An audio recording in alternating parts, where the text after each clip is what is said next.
Chilli powder, ಸಖತ್ ಖಾರ ಬಣ್ಣ ಮತ್ತು ರುಚಿ ಆಚಿ ಚಿಲ್ಲಿ ಪೌಡರ್. ಹಾಡ ಹಗ್ಲೇನೆ 7 ಕೋಟಿ ರೂಪಾಯಿ ದರೋಡೆ ಪ್ರಕರಣಕ್ಕೆ ಸಂಬಂಧಪಟ್ಟಂತೆ ಸಿದ್ದಾಪುರ ಠಾಣೆಗೆ ಸಿಸಿಬಿ ಡಿಸಿಪಿ 1 ಹರಿಬಾಬು ಅವರು ಆಗಮನ ಆಗಿರುವಂತದ್ದು. ದರೋಡೆ ಪ್ರಕರಣಕ್ಕೆ ಸಂಬಂಧಪಟ್ಟಂತೆ ಠಾಣೆಗೆ ಭೇಟಿ ಕೊಟ್ಟು ಪರಿಶೀಲನೆ ನಡೆಸ್ತಾ ಇದ್ದಾರೆ, ಮಾಹಿತಿಯನ್ನ ಕಲೆ ಹಾಕ್ತಾ ಇದ್ದಾರೆ. ನಿನ್ನೆ ಮಧ್ಯಾಹ್ನದಷ್ಟೊತ್ತಿಗೆ ಹಾಡ ಹಗಲನೆ ಏನ್ ದರೋಡೆ ಆಯಿತು, ಆ ಪ್ರಕರಣಕ್ಕೆ ಸಂಬಂಧಪಟ್ಟಂತೆ ವಿಚಾರಣೆ ಮುಂದುವರೆದಿದೆ. ವಿಚಾರಣೆಯಲ್ಲಿ ಭಾಗಿಯಾಗಿದ್ದಾರೆ ಹಲವು ಅಧಿಕಾರಿಗಳು. ದರೋಡೆಕೋರರ ಹಿಂದೆ ಬಿದ್ದಿರುವಂತ ಅಧಿಕಾರಿಗಳು ಮಾಹಿತಿಯನ್ನ ಕಲೆ ಹಾಕ್ತಾ ಇದ್ದಾರೆ. ಯಾಕೆಂದ್ರೆ ಇಲ್ಲಿ ಸಾಕಷ್ಟು ಬಗೆಹರಿಯದ ಅನುಮಾನಗಳಿದ್ದಾವೆ. ಈ ರೀತಿಯಾಗಿ ದರೋಡೆ ಗ್ಯಾಂಗ್ ಏನ್ ಬಂತು, ಆ ಸಂದರ್ಭದಲ್ಲಿ ಈ ವೆಹಿಕಲ್ ಅಲ್ಲಿ ಇದ್ದಂಥವ್ರು ಯಾವ ರೀತಿ ರಿಯಾಕ್ಟ್ ಮಾಡಿದ್ರು, ಏನಾಯ್ತು ಅಂತ ಕೇಳಿದಾಗ ಅವರ ಉತ್ತರಗಳನ್ನ ಕೇಳಿಸ್ಕೊಂಡಾಗ ಹಲವು ಅನುಮಾನಗಳು ಇಲ್ಲಿ ವ್ಯಕ್ತವಾಗುತ್ತೆ. ಮೊದಲನೇದಾಗಿ ಎಮರ್ಜೆನ್ಸಿ ಬಟನ್ ಇತ್ತು, ಅದು ವರ್ಕ್ ಆಗ್ತಾ ಇರಲಿಲ್ಲ. ಜೊತೆಗೆ ಆಟೋಮೆಟಿಕ್ ಲಾಕರ್ ಇತ್ತು, ಅದು ಕೂಡ ವರ್ಕ್ ಆಗ್ತಾ ಇರಲಿಲ್ಲ. ಹಾಗಾದ್ರೆ ಇಂಥ ವೆಹಿಕಲ್ ಅಲ್ಲಿ ಕೋಟ್ಯಾಂತರ ರೂಪಾಯಿಯನ್ನ ಕಳುಹಿಸಿ ಕೊಟ್ಟಿದ್ದಾದ್ರೂ ಹೇಗೆ? ಇದಕ್ಕೆ ಸಂಬಂಧಪಟ್ಟಂತೆ ಅಲ್ಲಿರುವಂತ ಒಳಗೆ ಇರುವಂತ ಸಿಬ್ಬಂದಿಗಳು ಕೂಡ ದರೋಡೆಕೋರರ ಜೊತೆಗೆ ಏನಾದ್ರೂ ಶಾಮೀಲಾಗಿದ್ರ? ನಿಜಕ್ಕೂ ಅಲ್ಲಿ ನಡೆದಿದ್ದಾದ್ರೂ ಏನು? ಅದೆಲ್ಲವೂ ಕೂಡ ಗೊತ್ತಾಗಬೇಕು ಅಂದ್ರೆ ತನಿಖೆಯಿಂದಾನೇ ತಿಳಿಬೇಕಿದೆ. ನಿನ್ನೆಯಿಂದ ಸಿಸಿಬಿ ಅಧಿಕಾರಿಗಳು ಫುಲ್ ಅಲರ್ಟ್ ಆಗಿದ್ದಾರೆ. ಅಲ್ಲಿ ಸುತ್ತಮುತ್ತ ಇರುವಂತ CCTVಗಳನ್ನು ಕೂಡ ಪರಿಶೀಲನೆ ಮಾಡ್ತಿದ್ದಾರೆ. ಆ CCTVಯಲ್ಲಿ ಅನುಮಾನಾಸ್ಪದವಾಗಿ ಕಂಡುಬರುವಂಥ ವ್ಯಕ್ತಿಗಳಿರ್ಬೋದು, ಜೊತೆಗೆ ಆ ವೆಹಿಕಲ್ ಬಂದಿದ್ದೆಷ್ಟೊತ್ತಿಗೆ, ಹೋಗಿದ್ದೆಷ್ಟೊತ್ತಿಗೆ, ಆ ವೆಹಿಕಲ್ ಅಲ್ಲಿಂದ ದರೋಡೆ ಮಾಡಿದ ನಂತರ ಎಡಕ್ಕೆ ಹೋಯ್ತಾ, ಬಲಕ್ಕೆ ಹೋಯ್ತಾ, ತಮಿಳ್ನಾಡಿಗೆ ಹೋದ್ರಾ, ಯಾವ ಪ್ರದೇಶಕ್ಕೆ ಹೋದ್ರು, ಅದ್ರ ಬಗ್ಗೆ ಕೂಡ ತನಿಖೆಯನ್ನು ಮಾಡ್ತಾ ಇದ್ದಾರೆ.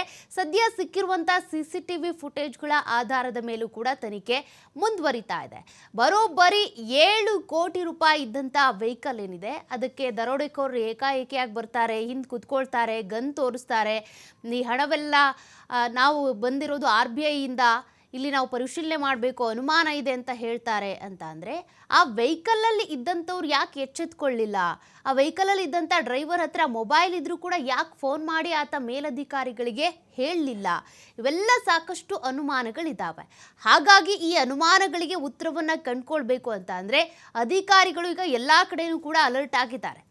ಅಲ್ಲಿ ಬಂದಂಥ ಟೈಮ್ ಇರ್ಬೋದು, ವೆಹಿಕಲ್ಸ್ ಇರ್ಬೋದು, ಮತ್ತು ಹಿಂದೆ ಈ ಏಜೆನ್ಸಿಯವ್ರ ಕೆಲಸ ಬಿಟ್ಟಿರ್ತಾರಲ್ಲ ಅವ್ರ ಬಗ್ಗೆ ಇರ್ಬೋದು, ಮಾಹಿತಿ ಕಲೆ ಹಾಕುವಂಥ ಕೆಲಸವನ್ನು ಮಾಡ್ತಿದ್ದಾರೆ.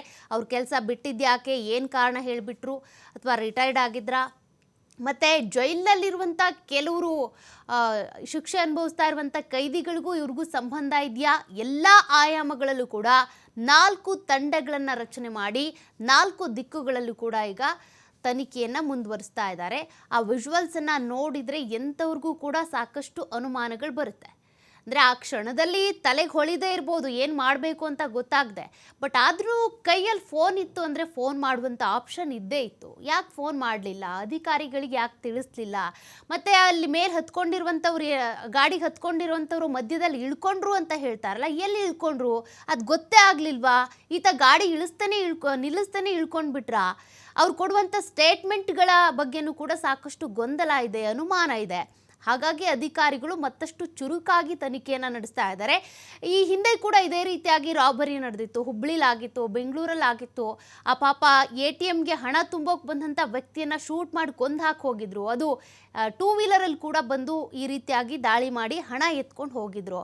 ಎಂತೆಂಥ ಪ್ರಕರಣಗಳನ್ನು ನೀವು ನೋಡಿದ್ದೀರಿ. ಎಷ್ಟೇ ಹೈ ಸೆಕ್ಯೂರಿಟಿ ಇದ್ರೂ ಕೂಡ, ಹೈ ಸೆಕ್ಯೂರ್ಡ್ ಆಗಿರುವಂಥ ವೆಹಿಕಲಲ್ಲಿ ಹಣವನ್ನು ಸಾಗಿಸ್ತಾ ಇದ್ರು ಕೂಡ ಯಾಕಿಂಥ ವೈಫಲ್ಯ? ಆ ವೆಹಿಕಲಲ್ಲಿ ಆಟೋಮೆಟಿಕ್ ಬಟನ್ ಯಾಕೆ, ಎಮರ್ಜೆನ್ಸಿ ಬಟನ್ ವರ್ಕ್ ಆಗಲಿಲ್ಲ? ಆಟೋಮೆಟಿಕ್ ಲಾಕರ್ ಯಾಕೆ ವರ್ಕ್ ಆಗಲಿಲ್ಲ? ಈ ಗಾಡಿ ಹಾಳಾಗಿದೆ ಅಂತ ಗೊತ್ತಿದ್ರೂ ಕೂಡ ಯಾಕೆ ಆ ಸಿಬ್ಬಂದಿ ಅದೇ ವೆಹಿಕಲಲ್ಲಿ ಹಣವನ್ನು ತುಂಬಿಕೊಂಡು ಹೋದರು? ಅಲ್ಲಿರುವಂಥ ವೆಹಿಕಲ್ಸ್ ಏನಿದ್ದಾವೆ, ಬೇರೆ ಎಲ್ಲ ವೆಹಿಕಲ್ಸಲ್ಲೂ ಕೂಡ ಆಟೋಮೆಟಿಕ್ ಲಾಕರ್ ವರ್ಕ್ ಆಗ್ತಾ ಇದೆ, ಕಂಡೀಷನಲ್ ಇದೆ, ಮತ್ತು ಎಮರ್ಜೆನ್ಸಿ ಬಟನ್ ವರ್ಕ್ ಆಗುತ್ತೆ. ಬಟ್ ಇವ್ರು ನಿನ್ನೆ ಏನು ತೆಗೆದುಕೊಂಡು ಬಂದಿದ್ರು, ಆ ವೆಹಿಕಲಲ್ಲಿ ಹಲವಾರು ವೈಫಲ್ಯತೆಗಳಿವೆ. ಹಾಗಿದ್ರೂ ಕೂಡ ಆ ವೆಹಿಕಲ್ ಯಾಕೆ ತಗೊಂಡು ಹೋದ್ರು? ಡೈರಿ ಸರ್ಕಲ್ ಬಳಿ 7 ಕೋಟಿ ಹಣ ರಾಬರಿ ಪ್ರಕರಣಕ್ಕೆ ಸಂಬಂಧಪಟ್ಟಂತೆ CMS ಸಿಬ್ಬಂದಿ ನೇತೃತ್ವದಲ್ಲಿ ಹಲವು ಬಾರಿ ದರೋಡೆ ಆಗಿದೆ. ಇದೇ ಮೊದಲೇನಲ್ಲ, ಕೋಟಿ ಹಣ ಲೂಟಿ ಆಗಿರೋದು ಈ ಹಿಂದೆನೂ ಕೂಡ ಉದಾಹರಣೆಗಳಿದಾವೆ. CMS ಸಿಬ್ಬಂದಿ ನಿರ್ಲಕ್ಷ್ಯದಿಂದ ಇದು 9ನೇ ದರೋಡೆ ಕೇಸ್. ಹಾಗಾಗಿ ಇಲ್ಲಿ ಸಾಕಷ್ಟು ಅನುಮಾನಗಳಿದ್ದಾವೆ. ಈ ಮುಂಚೆ ಕೂಡ ಹಣ ಸಾಗಾಟ ಮಾಡುವಾಗಲೂ ರಾಬರಿ ನಡೆದಿದೆ. ಬೆಂಗಳೂರಿನಲ್ಲಿ CMSನಿಂದ ಸಾಗಾಟ ಆಗ್ತಾ ಇದ್ದಂಥ ಸಂದರ್ಭದಲ್ಲಿ ಕೋಟಿ ಕೋಟಿ ಹಣವನ್ನ ಲೂಟಿ ಹೊಡೆದಿದ್ರು. ಅಂದ್ರೆ ಇದೇ ಮೊದಲನೇ ಎಕ್ಸಾಂಪಲ್ ಅಲ್ಲ, ಮೊದಲನೇ ದರೋಡೆ ಅಲ್ಲ. 9 ಬಾರಿ CMS ಸಿಬ್ಬಂದಿ ಇದ್ದಾಗ ಅವ್ರ ನೇತೃತ್ವದಲ್ಲಿದ್ದಾಗ್ಲೇ ಈ ರೀತಿಯ ಘಟನೆಗಳಾಗಿದ್ದಾವೆ. ಹಾಗಾಗಿ ಇಲ್ಲಿ ಚೈನ್ ರೀತಿಯಾಗಿ ಲಿಂಕ್ ಪಡ್ಕೊಳ್ತಾ ಇದೆ. ಯಾಕೆ ಪದೇ ಪದೇ ರಾಬರಿಗಳಾಗ್ತಾ ಇದ್ದಾವೆ, ಇವರು ಏನಾದರೂ ಶಾಮೀಲಾಗಿರಬಹುದಾ ಅನ್ನೋ ಮಟ್ಟದಲ್ಲೂ ಕೂಡ ತನಿಖೆಗಳಾಗ್ತಾ ಇದೆ.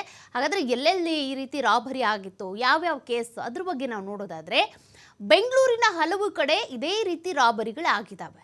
ಅದನ್ನು ನಾವು ಮತ್ತೆ ಮೆಲ್ಕು ಹಾಕೋದಾದರೆ ಅಶೋಕನಗರ ಮತ್ತು ಮಡಿವಾಳ ಸೇರಿದಂತೆ ಹಲವು ಬಾರಿ ಹಲವು ಕಡೆ ಈ ರೀತಿಯಾಗಿ ರಾಬರಿಗಳಾಗಿದ್ವು. ಅದರಲ್ಲೂ ಕೂಡ CMS ಸಿಬ್ಬಂದಿ ಇದ್ದಾಗಲೇ ಪ್ರೀ ಪ್ಲಾನ್ ಮಾಡೋದು, ಹಣ ಕದ್ದು ಪರಾರಿ ಆಗೋದು, ಕೆಲವೊಮ್ಮೆ ವಾಹನ ಸಮೇತ ರಾಬರಿ ಮಾಡೋದು, ಇದೆಲ್ಲವೂ ಕೂಡ ನಡೆದಿದ್ದಾವೆ. CMS ಸಿಬ್ಬಂದಿಯೇ ಕೋಟಿ ಕೋಟಿ ಹಣ ಸಾಗಿಸುವ ವೇಳೆ ರಾಬರಿ ಆಗಿದ್ದಿದೆ. ಇನ್ನು ರಾಬರಿಯಲ್ಲಿ CMS ಸಿಬ್ಬಂದಿ ಕೈವಾಡ ಕೂಡ ಸಾಬೀತಾಗಿದ್ದು ಇದೆ. ಅಂದರೆ ಅವರು ಇಷ್ಟೊತ್ತಿಗೆ ನಾವು ಇಲ್ಲಿಂದ ಬಿಡ್ತಾ ಇದ್ದೀವಿ, ಹಣವನ್ನು ತುಂಬ್ಕೊಂಡು ಹೋಗ್ತಾ ಇದ್ದೀವಿ, ಇದೇ ದಾರಿಲಿ ಹೋಗ್ತಾ ಇದ್ದೀವಿ, ವೆಹಿಕಲ್ಸಲ್ಲಿ ಏನು ಲೂಪ್ ಹೋಲ್ಸ್ ಇದೆ ಮತ್ತು CCTV ಎಲ್ಲೆಲ್ಲಿ ಇರೋದಿಲ್ಲ ಅಂಥ ಜಾಗಗಳನ್ನೆಲ್ಲ ನೋಡ್ಕೊಂಡು ಕೂಡ ರಾಬರಿ ಮಾಡಿದ್ದೂ ಇದೆ. ಹಾಗಾಗಿ ಈ ಪ್ರಕರಣವೂ ಕೂಡ ಅದೇ ರೀತಿ ಆಗಿದ್ದ ಅನ್ನೋ ಅನುಮಾನ ಇದೆ. ಹಲವು ಬಾರಿ ಸಾಬೀತಾಗಿ ಅರೆಸ್ಟ್ ಆಗಿದ್ರೂ ಕೂಡ ನಿನ್ನೆ ಆಗಿರುವಂಥ 7 ಕೋಟಿ ರಾಬರಿ 9ನೇ ಕೇಸ್ ಆಗಿದೆ. ಮತ್ತಷ್ಟು ಡೀಟೇಲ್ಸ್ ಕೊಡ್ತಾರೆ ಪ್ರತಿನಿಧಿ ಸಂತೋಷ್ ಪಟೇಲ್. ಸಂತೋಷ್, ಈ ಹಿಂದೆ ಕೂಡ ಇದೇ ರೀತಿ ಪ್ರಕರಣಗಳಾಗಿವೆ. ಆ ಪ್ರಕರಣಗಳಲ್ಲಿ CMS ಸಿಬ್ಬಂದಿ ಕೂಡ ಶಾಮೀಲಾಗಿದ್ರು ಅನ್ನೋದು ಸಾಬೀತಾಗಿದೆ. ಅವ್ರು ಅರೆಸ್ಟ್ ಆದರೂ ಕೂಡ ಈಗ ಮತ್ತೆ 9ನೇ ಪ್ರಕರಣ ನಡೆದಿದೆ. ಈ ಪ್ರಕರಣಕ್ಕೆ ಸಂಬಂಧಪಟ್ಟಂತೆ ಏನೇನು ಡೀಟೇಲ್ಸ್ ಸಿಗ್ತಾ ಇದೆ? ಪ್ರಮುಖವಾಗಿ ಏನಂತ ಹೇಳಿದ್ರೆ ಇಂಥ ಪ್ರಕರಣಗಳು ಇದೇ ಮೊದಲ ಬಾರಿಗೆ ನಡೆದಿರುವಂಥದ್ದಲ್ಲ, ಹಿಂದೆ ಕೂಡ ಇಂಥ ಇನ್ಸಿಡೆಂಟ್ಗಳಾಗಿದೆ. ನಾವು ಒಂದು ಈ CMS ಕಂಪನಿಯನ್ನು ನೋಡೋದಾದರೆ ಇವರಲ್ಲೇ ಕೆಲಸ ಮಾಡುವಂಥ ಕೆಲ ಸಿಬ್ಬಂದಿಗಳು ಈ ಹಿಂದೆ ಮಾಡಿದಂಥ ವಂಚನೆಗಳನ್ನು ಇದರಲ್ಲಿ ನೋಡ್ಬೋದು. ಸುಮಾರು 7-8 ಪ್ರಕರಣಗಳು ದಾಖಲಾಗಿರುವಂಥ ಅಶೋಕ್ ನಗರ ಇರ್ಬೋದು, ಮಡಿವಾಳ ಇರ್ಬೋದು, ನಗರದ ಬೇರೆ ಬೇರೆ ಪೊಲೀಸ್ ಠಾಣೆಗಳಲ್ಲಿ ಇಂಥ ಇನ್ಸಿಡೆಂಟ್ಗಳಾಗಿರೋಂಥದ್ದನ್ನು ಕೂಡ ನಾವು ಗಮನಿಸ್ಬೋದು.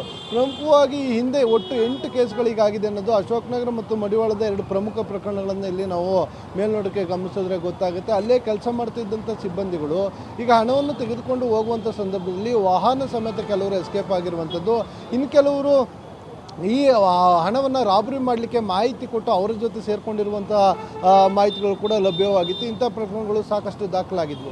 ಇದಾದ ಬಳಿಕ ಕೂಡ ಕಂಪನಿ ಏನಿರುತ್ತೆ ಅದು ಎಚ್ಚೆತ್ತುಕೊಳ್ಬೇಕಾಗುತ್ತೆ. ಯಾವುದೇ ಒಬ್ಬ ವ್ಯಕ್ತಿಯನ್ನು ಕೆಲಸಕ್ಕೆ ತೆಗೆದುಕೊಳ್ಬೇಕಾದ್ರೆ ಅವರ ಹಿನ್ನೆಲೆಗಳನ್ನು ಪರಿಶೀಲನೆಯನ್ನು ಮಾಡ್ಕೊಳ್ಬೇಕಾಗುತ್ತೆ. ಹಾಗಂತ ನಿನ್ನೆ ನಡೆದಿರುವ ಪ್ರಕರಣದಲ್ಲಿ ಅವ್ರದ್ದು ಕೈವಾಡ ಇದೆ ಅಂತ ಈಗಲೇ ನಾವು ಯಾವುದೇ ನಿಲುವಿಗೆ ಬರಲಿಕ್ಕೆ ಆಗೋದಿಲ್ಲ. ಸಸ್ಪೆಕ್ಟ್ಗಳಿರುವಂಥದ್ದು. ಹೀಗಾಗಿ ಅಲ್ಲಿ ಕೆಲಸ ಮಾಡುವಂಥ ಸಿಬ್ಬಂದಿಗಳೇನಿದ್ದಾರೆ ಅವ್ರ ಬಗ್ಗೆ ಕೂಡ ಮಾಹಿತಿಯನ್ನು ಕಲೆ ಆಗ್ತಾ ಇರುವಂಥದ್ದು. ನಿನ್ನೆ 4 ಜನ ಇದ್ದರು. ಏಕಾಏಕಿಯಾಗಿ ಯಾರೋ ಇಳಿದು ಬೇರೆ ಇನ್ನೊಂದು ವೆಹಿಕಲಲ್ಲಿ ಬಂದು ನಾವು RBI ಅಧಿಕಾರಿಗಳು ನಮ್ಮ ಕಾರನ್ನು ಹತ್ತಿ ಅಂದರೆ ಅವರ ಹಿರಿಯ ಅಧಿಕಾರಿಗಳಿಗೆ ಮಾಹಿತಿಯನ್ನು ಕೊಡದೆ ಇಳಿದು ಹೋಗಲಿಕ್ಕೆ ಅವಕಾಶಗಳಿರಲ್ಲ. ಯಾಕೆಂದರೆ ಇಂತಹ ಒಂದು ತಯಾರಿ ಮತ್ತು ಅವ್ರಿಗೆ ಬೇಕಾಗಿರುವಂಥ ಟ್ರೈನಿಂಗ್ಗಳನ್ನು ಕೊಟ್ಟಿರಬೇಕಾಗುತ್ತೆ. ಇದನ್ನು ಕೊಟ್ಟಿರ್ತಾರೆ ಕೂಡ. ಈ ನಡುವೆ ಇವ್ರು 3 ಜನ ಯಾರೋ ಇಳಿದೋದ್ರು, ಡ್ರೈವರ್ ಮಾತ್ರ ಅದರಲ್ಲಿ ಇದ್ದ ಅಂತ ಹೇಳಿದ್ರೆ ಸಾಕಷ್ಟು ಅನುಮಾನಗಳು ಕಂಡು ಬರುತ್ತೆ. ಈ ಕಾರಣಕ್ಕಾಗಿ ಅವರು ಇನ್ವಾಲ್ವ್ ಇರ್ಬೋದಾ ಅನ್ನೋ ಒಂದಿಷ್ಟು ಸಂಶಯಗಳಿದೆ. ಇದೇ ಕಾರಣಕ್ಕೆ ಪೊಲೀಸರು ಅವರನ್ನು ಕೂಡ ವಶಕ್ಕೆ ಪಡೆದು ವಿಚಾರಣೆಯನ್ನು ನಡೀತಾ ಇರುವಂಥದ್ದು. ಅದರ ಜೊತೆಗೆ ಇಡೀ ಪ್ರಕರಣದಲ್ಲಿ ಯಾವ ರೀತಿಯಾಗಿ ತನಿಖೆಯನ್ನು ನಡೀತಾ ಇದೆ ಅಂತ ನೋಡೋದಾದರೆ ಈಗಾಗಲೇ ನಿನ್ನೆಯಿಂದನೂ ಕೂಡ ಏನು ನಗರದ ಬಹುತೇಕ L&O ಆ್ಯಂಡ್ ಟ್ರಾಫಿಕ್ನ ಅಷ್ಟು ಜನ ಸಿಬ್ಬಂದಿಗಳು ಅಧಿಕಾರಿಗಳು ಕರ್ತವ್ಯವನ್ನು ಮಾಡ್ತಾ ಇರುವಂಥದ್ದು. ಅದ್ರ ಜೊತೆಗೆ ಹಿರಿಯ 18 ಜನ DCPಗಳೇನಿದ್ರೆ ಎಲ್ಲರೂ ಕೂಡ ಆ್ಯಕ್ಟಿವ್ ಆಗಿದ್ದಾರೆ. ಇನ್ಸಿಡೆಂಟ್ ಆದಾಗಿಂದ ಕೂಡ ಎಲ್ಲರೂ ನಾಕಾಬಂದಿಗಳನ್ನು ಹಾಕಿ ಪರಿಶೀಲನೆ ಮಾಡ್ತಾರೆ. ಇನ್ನು ಕೆಲವು ತಂಡಗಳು ಟೆಕ್ನಿಕಲ್ ಆಗಿ ಎನ್ಕ್ವೈರಿ ಮಾಡ್ತವೆ, ಇನ್ನು ಕೆಲವು ಬೇರೆ ಬೇರೆ ಕಡೆ ಹೋಗಿರುವಂಥದ್ದು. ಒಂದು ಟೀಮು ಪರಪ್ನಗರಕ್ಕೆ ಹೋಗಿರುವಂಥದ್ದು, ಮತ್ತೊಂದು ಟೀಮು ಇನ್ಸಿಡೆಂಟ್ ಆದಾಗ FSL ಮತ್ತು ಇದರ ಬೆರಳಚ್ಚುಗಳೇನಿರುತ್ತೆ ಅವೆಲ್ಲ ತೆಗೆದು ಪರಿಶೀಲನೆ ಮಾಡುವಂಥದ್ದು. ಅಂದರೆ ಪ್ರತಿ ಹಂತದಲ್ಲೂ ಹಂತವಾಗಿ ಬೇರೆ ಬೇರೆ ಹಂತಗಳಲ್ಲಿ ಇವರು ಕೆಲಸವನ್ನು ಮಾಡ್ತಾ ಇರುವಂಥದ್ದು. ಆರೋಪಿಗಳ ಬಂಧನಕ್ಕೆ ಮುಂದಾಗಿದ್ದಾರೆ. ಆದರೆ ಆಲ್ಮೋಸ್ಟ್ ಬಹುತೇಕವಾಗಿ 24 ಗಂಟೆ ಕಳೀತಾ ಬಂತಿರುವಂಥದ್ದು. ಇನ್ನೂ ಕೂಡ ಸರಿಯಾದ ರೀತಿಯಾದ ಸ್ಪಷ್ಟ ಸುಳಿವು ಸಿಕ್ಕಿಲ್ಲ ಅನ್ನೋದು ಒಂದು ಕಡೆ. ಆದರೆ ಬೆಂಗಳೂರು ಪೊಲೀಸರು ನಾವು ಕಾನ್ಫಿಡೆಂಟಲ್ಲಿ ಇದ್ವಿ, ಅವ್ರನ್ನ ಬಂಧಿಸ್ತೀವಿ ಇವತ್ತಿನ ಸಂಜೆ ಒಳಗೆ ಕೂಡ ಒಂದು ಕಡೆ ಮೂಲಗಳ ಮಾಹಿತಿ ಇರುವಂಥದ್ದು. ಅದನ್ನು ಕೂಡ ನೋಡಬೇಕಾಗುತ್ತೆ. ಒಟ್ಟಾರೆಯಾಗಿ ಏನು ನಗರದ ಬಹುತೇಕ ಎಲ್ಲ ಅಧಿಕಾರಿಗಳು ಸಿಬ್ಬಂದಿಗಳು ಇದೇ ಕೆಲಸದಲ್ಲಿ ಸಾಕಷ್ಟು ಆಕ್ಟಿವ್ ಆಗಿರುವಂಥದ್ದು. ಆದಷ್ಟು ಬೇಗ ರಾಬರ್ಸ್ಗಳಿಂದ ಅವ್ರನ್ನ ಬಂಧನ ಮಾಡುವಂಥ ಕೆಲಸವನ್ನು ಮಾಡ್ತೀವಿ ಅನ್ನೋ ವಿಶ್ವಾಸದಲ್ಲೂ ಕೂಡ ಇರುವಂಥದ್ದು ಸೌಖ್ಯ. ಸಂತೋಷ್, ಇನ್ನೊಂದು ವಿಚಾರ ಏನಂದ್ರೆ, ಈ ಹಣ ತುಂಬಿಕೊಂಡು ಹೋಗ್ತಾ ಇದ್ದಂತ ವೆಹಿಕಲ್ ಅಲ್ಲಿ ಇದ್ದಂತ ಸಿಬ್ಬಂದಿ ಏನಿದ್ದಾರೆ ಹಲವಾರು ವರ್ಷಗಳಿಂದ ಅಲ್ಲಿ ಕೆಲಸ ಮಾಡ್ಕೊಂಡು ಇದ್ದಂಥವ್ರು. ಹಾಗಾಗಿ ಈ ರೀತಿ ಲೂಟಿಕೋರರ್ ಬಂದಂತ ಸಂದರ್ಭದಲ್ಲಿ ಅವ್ರು ಕೇಳೋ ಪ್ರಶ್ನೆಗಳು ಅಥವಾ ಅವ್ರು ಮಾತನಾಡುವಂತ ರೀತಿ ಅವ್ರಿಗೇನು ಡೌಟ್ ಬರ್ಲಿಲ್ವಾ ಅಂತ. ಮತ್ತೊಂದು ಕಡೆ ಈಗ ಪೊಲೀಸರು ಈ ಹಿಂದೆ ಕೆಲಸ ಬಿಟ್ಟಂತವ್ರು ಅಥವಾ ಏನು ರೀಸನ್ ಕೊಟ್ಟು ಬಿಟ್ಟಿದ್ದಾರೆ ಅವ್ರ ಬಗ್ಗೆ ಕೂಡ ಮಾಹಿತಿ ಕಲೆ ಹಾಕ್ತಾ ಇದ್ದಾರಂತೆ. ಅದಕ್ಕೆ ಸಂಬಂಧಪಟ್ಟಂತೆ ಏನು ಅಪ್ಡೇಟ್ ಸಿಗ್ತಾ ಇದೆ? ನಾನು ಈಗಾಗಲೇ ಸ್ಪಷ್ಟಪಡಿಸ್ತಿದೆ, CMSನಲ್ಲಿ ಹಿಂದೆ ಆಗಿರುವಂಥ ಪ್ರಕರಣಗಳು ಎಷ್ಟಿದೆ ಅನ್ನೋ ಮಾಹಿತಿಯನ್ನು ತೆಗೆದುಕೊಂಡ ಬೆನ್ನಲ್ಲೇ ಪೊಲೀಸರು ಹಿಂದೆ ಯಾರೆಲ್ಲ ಇನ್ವಾಲ್ವ್ ಇದ್ದರು ಈ ಕೇಸ್ಗಳಲ್ಲಿ ಅಂಥವ್ರ ಬಗ್ಗೆ ಮಾಹಿತಿಯನ್ನು ತೆಗೆದುಕೊಳ್ತಾರೆ. ಅವ್ರು ಇನ್ನೂ ಕೂಡ ಕೆಲವರು ಜೈಲಿನಲ್ಲಿ ಇದ್ದಾರಾ ಇಲ್ಲ ಅಲ್ಲಿಂದ ಬಿಡುಗಡೆ ಆಗಿದ್ದೀರಾ ಅನ್ನೋ ಮಾಹಿತಿಯನ್ನು ಕೂಡ ಕಲೆ ಹಾಕ್ತಾರೆ.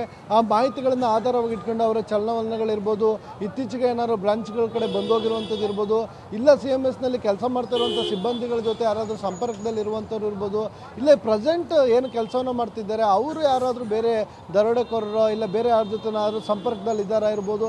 ಹೀಗೆ ಬೇರೆ ಬೇರೆ ಆಯಾಮದಲ್ಲಿ ಕೂಡ ಪೊಲೀಸರು ತನಿಖೆಯನ್ನು ಮಾಡ್ತಾರೆ. ಇತ್ತೀಚೆಗೆ ಕೆಲಸಕ್ಕೆ ಸೇರಿದವರು ಮತ್ತು ಇತ್ತೀಚೆಗೆ ಕೆಲಸವನ್ನು ಬಿಟ್ಟವರೇನಿರ್ತಾರೆ ಸೊ ಅವ್ರ ಬಗ್ಗೆಯೂ ಕೂಡ ಮಾಹಿತಿಯನ್ನು ತೆಗೆದುಕೊಳ್ತಾ ಇರುವಂಥದ್ದು. ಎಲ್ಲ ಮಾಹಿತಿಗಳನ್ನು ಆಧಾರವಾಗಿ ಇಟ್ಕೊಂಡು ತನಿಖೆಯನ್ನು ನಡೆಸ್ತಾ ಇರುವಂಥದ್ದು. ಅದರ ಜೊತೆಗೆ ಟೆಕ್ನಿಕಲ್ ಆಗಿ ಅವರ ಫೋನ್ಸ್ಗಳನ್ನು ಈಗಾಗಲೇ ವಶಕ್ಕೆ ಪಡ್ಕೊಂಡು ಅದರೊಳಗೂ ಕೂಡ ಪರಿಶೀಲನೆ ನಡೆಸ್ತಾರೆ. ಮತ್ತೊಂದು ಕಡೆ CCTV ಫುಟೇಜ್ಗಳು JP ನಗರದಿಂದ ಇನ್ನಾದರೆ ಎಕ್ಸಿಟ್ ಆಗೋರ್ಗು ಎಂಟ್ರಿ ಆಗೋರ್ಗೂ ಕೂಡ ಎಂಟ್ರಿಯಿಂದ ಎಕ್ಸಿಟ್ವರೆಗೂ ಕೂಡ ಎಲ್ಲ CC ಕ್ಯಾಮ್ರಾ ಫುಟೇಜ್ಗಳನ್ನು ಪರಿಶೀಲನೆಯನ್ನು ಮಾಡ್ತಾ ಇರುವಂಥದ್ದು.